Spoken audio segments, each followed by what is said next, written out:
Alright you guys, so before we get started with this video, I'm going to be announcing the winners of the 3 giveaway prizes. So for the people that don't know, I was actually doing a giveaway where I was giving away a $50 Amazon gift card, a Mishimoto coolant tank reservoir, and a set of IS300 fog lights, alright?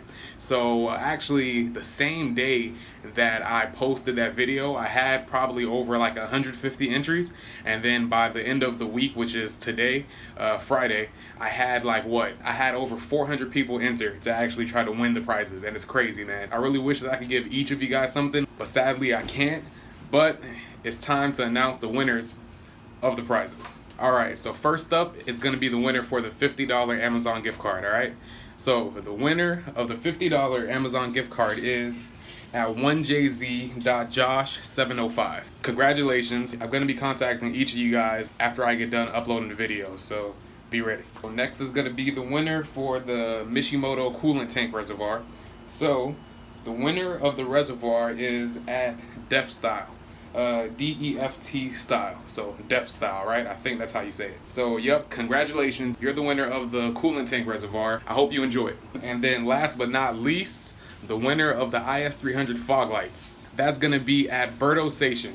Yep, you're the one that won the fog lights. I seen your video, but it was actually chosen completely at random. But it just so happened that he actually sent me a few videos of him like watching my videos, and he also sent a second video of him showing me that he doesn't have fog lights. So yeah, man, it just so happened that you're the one that won and you actually need them. So congratulations. I'm gonna be contacting all of you later today, so you guys just like keep an eye out. And yeah, man, congrats. Thank you guys for 10,000 subs, and let's get on with the video.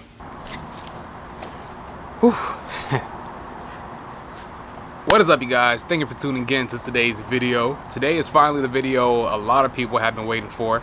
I know I procrastinated a lot to make this video, but freaking neighbor with a freaking Veloster thinking that she's a freaking speed demon. What the heck? It's not even the turbo model. Alright, yeah, so I've been procrastinating to make this video a lot because it's like a lot of planning that's done with this video. Not planning, but I don't know, I've just been lazy, and Florida rain hasn't really been helping out either. But today's the day that we finally get this video done, and it looks like it might rain soon, so we got to be a little bit quick with this one. Make sure I make some really good use of our time. So here we go. For this one, I'm gonna have to use my phone, so let's get right into it. Now, there are some things that I bought that I didn't use. It's just things that I might use in the future. I'm not gonna include those in this list. I'm just gonna include everything that I needed to get the car running. That's it. And there are certain things on this list that I'm sponsored by, so for those, some of them I got free, some of them I got discounted, but I'm just gonna tell you guys the full price of every item, all right? So first up, of course, the first thing that I bought for this engine swap is the engine itself. So as you guys know, I bought a 1JZ GTE non-VVTi. What? Hold up, did I just say non-VVTi? Bro, what are you talking about, man? Wow. I bought a 1JZ GTE VVTi. I found it on eBay. It was listed for $1,499. I actually ended up calling the company, and they actually shipped it over to my house free. So yeah, I only paid $1,499 exactly for that engine. It got shipped over right to my house. Everything was basically in tip-top shape. Timing belt was actually new. Serpentine belt was actually new. It looked like it had a brand new VVTi gear. It looks like service was recently done to that engine, so I think I just like got really lucky with it. Overall, the engine was super clean, man. If you guys didn't see the video when I actually got the engine, I'm gonna link that right up here or right up there. That's where it's gonna be. So yeah, you guys got to see how super clean this engine was. Like, I was shocked. If you guys don't want to go on eBay, the company that I actually got them for, it's called JDM Westside in California. After I bought the engine, I actually found out one of you guys worked there, and I could have got a discount, but you know, oh well, you win some, you lose some. Next thing on the list would be my ECU. So the 1JZ, it did come with the ECU, but the thing is, the one that I got has a immobilized ECU. So I needed to get an ECU without the immobilizer so I could be able to start my car. So I actually went online. Actually, me and Nick went online, and then you know Nick, man, when it comes to finding things online, Nick is the person you gotta go to. Nick actually found my ECU off of a Japanese auction site. Straight from Japan, I got my ECU while my sister's backing into my shop when she really doesn't have to. Yeah, so I got my ECU straight from Japan for $150. It actually came from a JZS 171. My engine came from a JZX 110. But the JZS 171 ECU will also work for the JZX 110. Next up is my Mishimoto intercooler. I got the M-line intercooler. You can find that on Mishimoto's site for $295, but you could also actually find it on injukuracing.com for $236, I think. Intercooler, I don't have any complaints at all. It's a super cool intercooler. I love the M that's on the front. You could choose if you want it to be blank or like if you want the M showing, but I have mine out because, you know, I gotta rep Mishimoto. So yeah, man, pretty good intercooler, zero complaints. And yeah, all right, the wind is starting to pick up and these rain clouds are coming, so I might have to run inside in the next couple of minutes. I hope the wind noise isn't too bad. Trash cans flipping and stuff. All right, next would be the intercooler piping. All right, so the intercooler piping I actually got from eBay for $85. Now, ever since I bought those, I haven't been able to find the exact same ones that I bought, but you can find intercooler piping everywhere on that site. I bought the 2.5-inch piping. A lot of people said to go with 3, but you know, my engine is stock, so I really didn't need the 3-inch piping. So I went with 2.5, and the engine runs fine with it. So you know, why not? All right, so after the intercooler piping, let's go into the gauges. So first up, for my wideband gauge, I went with the AEM wideband. I actually got that from injukuracing.com, and it was $169, so like $170. You guys already know AEM. They're a really good brand, a really reputable brand, so I had to go with them. Now for the next couple of gauges, I actually got sponsored. I actually got sponsored by Glow Shift. So for the boost gauge, if you go with the one that I got, that's gonna run you about $90. And then for the water temp gauge, that's gonna run you about $73. Because the stock IS water temp gauge, it is not gonna work with that engine, so you gotta get an aftermarket one. All right, so since I got gauges, you're gonna need a gauge pod to go along with it because you don't want your gauges just sitting everywhere.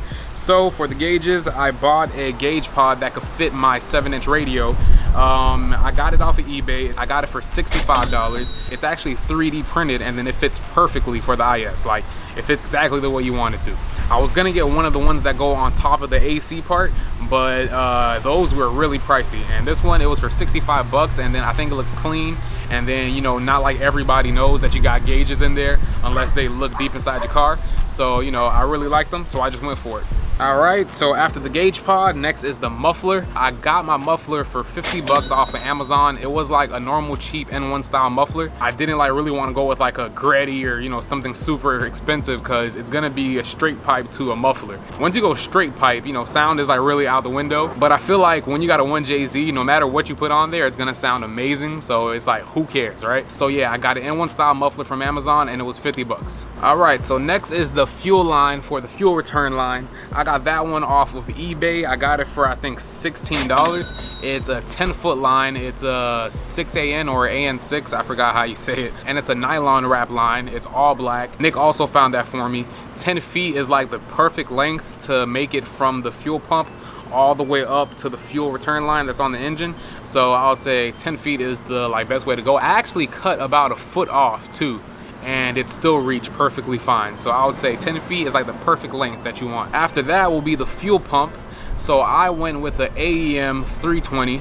A lot of people said to go 450, but I don't know. I don't think I need that. I think 320 is like, you know, just enough for me right now. The car does burn more gas than like stock, obviously, because you got a turbo engine, but it's not too bad. I think I was just like overreacting at first, and the pump isn't like, you know, noisy. It's only a 320. Pump is like super quiet. I got that off of Injuku Racing for $105. Next is going to be the rear main seal, because you always want to change out your rear main seal when you're getting a new engine to put inside a car. You're going to always want to do that. I actually bought that from Tony at Island Boy Tuning, and it's an actual genuine Toyota part, and I got that for 25 bucks. That was also a no-brainer. After that would be the radiator hose. I got those off of eBay, but I couldn't find the ones that I had on eBay, so I actually found some on Amazon for like around the same price. I paid about 30 bucks. The ones that I found on Amazon were actually 27, so basically the same. I was able to use the top. You do have to like cut some off a little bit to fit the radiator, but the thing is, I wasn't able to use the lower radiator hose. I was having issues with it fitting, so I just ended up using the normal IS radiator hose, and it worked just fine. After that would be the throttle body cable. For the throttle body cable, you could use one from a 2JZ GTE, but what I did is I went to the junkyard and I got one off of a 1993 to 1996 Toyota Camry. It's gonna be a good length. The ones that come off of the IS, they're just way too short, so it's not gonna work. So you could either order a GTE one, or you could just, you know, run over to your freaking junkyard where there's like 50 of those freaking Camrys, and you can get them off of the 4-cylinder, or you could like get them off of the V6 too. So, you know, I figured that's gonna be the easier thing and cheaper thing. So I got it from the junkyard for 15 bucks. You can't beat that. I definitely recommend for everybody that's gonna be doing this like swap, just head over to your local junkyard and get a Camry throttle body cable. All right, now I think that's it for all the parts that I needed. If I missed anything, I'll just like probably add it to the video, but I'm pretty sure that's all I needed for parts. So to like get this car running parts wise, that is all you're gonna need. Let me just go through the list right now. Engine, ECU, intercooler piping, wideband, water temp gauge, boost gauge, gauge pod, muffler, fuel line, fuel pump, rear main seal, radiator hoses, throttle body cable. So yeah, those are basically all the parts that you need. So now after that, you will not be able to get this car running without wiring. All right, so I know a lot of people expected me to do the wiring myself and to film in all that stuff, but the thing is, wiring just is not my thing. I am not a wiring guy. I would never attempt to wire this car. It's just not me. Maybe if I had another car, I probably would have tried to take my time and like wire it up myself, but this is my only car, so I actually needed this to be done quick, and I actually wanted it to be done right. So I did not want to take the chance of me going in there and like screwing everything up. So when it came to wiring, I took my car to JR Wiring Solutions. A lot of people know him down here. He's really good. He's really good at what he does. I definitely recommend him to anybody that's actually down here and like want to get their car wired. If you need a harness, he will actually make you one also. So I'll drop his info in the description down below. I'll add his name and phone number. I guess that's his info, right? So I'll throw that down there and you guys can hit him up and, you know, get like prices. So when it came to the wiring, I got that done for $600, and that's everything. Like, he got everything working. The only thing that's not working is my AC, and that's because I have to bring it back to him for him to wire it up for me, but I just never got the time to go and do it. I should be doing it sometime next week, but like other than that, water temp gauge, wideband, boost gauge, everything, anything that needs to work, it works. And plus, any kind of clips or anything that's broken or that you're missing, he's gonna be swapping out all of them for you. So yeah, I highly recommend him if you want to get your car wired. All right, so after that is gonna be fabrication. So when I'm talking about fabrication, I'm talking about my downpipe, my intercooler piping to get all that welded, and my 3-inch exhaust. All right, so for my downpipe, to get my intercooler piping welded and the full 3-inch exhaust, I got that done for $689. I think that's a really good price, especially from the quotes that I've been getting, man. I got quotes from like people saying that it was gonna be $1,500. Some people said $1,300, some people said $1,000, some people said $8, but I got mine done. A downpipe, intercooler piping welded, and a full 3-inch exhaust to a muffler. And the exhaust, it's actually the stock height for the muffler, so it's not sagging low or anything like that. It's the exact height as your OEM exhaust. That's freaking amazing. So if you guys are down here and you want to get your stuff welded, I'm gonna put Lee's info down here. His shop is called LG Motoring. I'm gonna add his Instagram down there. You guys can hit him up, and if you hit him up, tell him Bobby with the IS sent you. That's all you gotta say. I think that's it. Everything else that I bought was little stuff like the coolant, the oil, power steering hoses, the heater hoses, little stuff like that. I spent around 60 bucks for all that stuff, so we'll throw that in there. And yeah, I think that's about it. That's about everything that I spent. I can't think of anything else parts wise that I spent my money on. Now, I don't know exactly how much that is total. I'm about to add it up right now. I'm gonna be seeing for the first time how much I actually spent on this full swap. I guess I spun around, I said spun, wow. I guess I spent around, I would say probably $4,000, maybe $3,900, around there. So I'm gonna add it up right now, and then we'll see how much everything costs. 2,000 years later. All right, so I kept on messing up with the calculator, so I had to call my little brother out there to help me do the math. I was actually super close. So in total, with everything that I bought to get this car running to where it's at right now, the whole 1JZ swap, it cost me $3,959. That's so close to $4,000. Wow. I can't believe I was that close. I kept on telling everybody when they asked me, I spent close to $4,000. It didn't seem like that much because I was like spending everything little by little. Yeah, man, that's crazy. It took $3,959 to get this car driving to where it is right now. If I spent more than $4,500, I think I would have been like, damn, maybe I overdid it, because you know, money don't grow on trees. I think I did a pretty good job with the whole budgeting thing. I actually could have gone cheaper on like a lot of the things that I bought. I decided to like get some, you know, quality products here and there, and yeah, it paid off. If I was actually trying, I think I could have probably spent 3 grand on this. That's how good I am at budgeting. But there's a difference between budgeting and being cheap, okay? Just so you guys know. Like I said before, I'm gonna have every part that I bought that I could list down below. I'm gonna have it listed down there so you guys could check them out, and if you want to buy them, you could buy them.